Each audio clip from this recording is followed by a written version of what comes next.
दरम्यान आमच्या सरकारच्या काळात कधीच दंगल घडली नाही. आमचं एकत्र सरकार असताना दंगल कधीच घडली नाही. मग आता का घडतंय असा सवाल संजय राऊतांनी केला आहे. हे पहा, दंगल घडवणारे यांचेच लोक आहेत.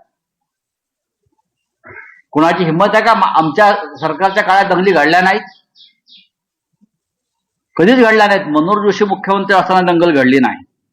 नारायण राणे मुख्यमंत्री असताना दंगल झाली नाही. माननीय उद्धव ठाकरे मुख्यमंत्री असताना दंगल घडली नाही. किंबहुना फडणवीसांच्या सरकारमध्ये शिवसेना असताना, आमचं एकत्र सरकार असताना सुद्धा दंगल घडली नाही.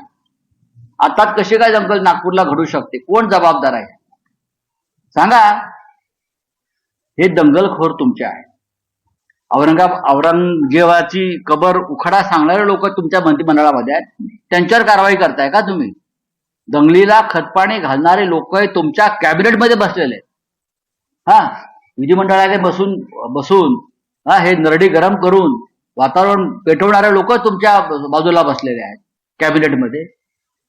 कोणावर कारवाई केली तुम्ही? ही चिल्ले पिल्ले लोकांवरती कारवाई केली.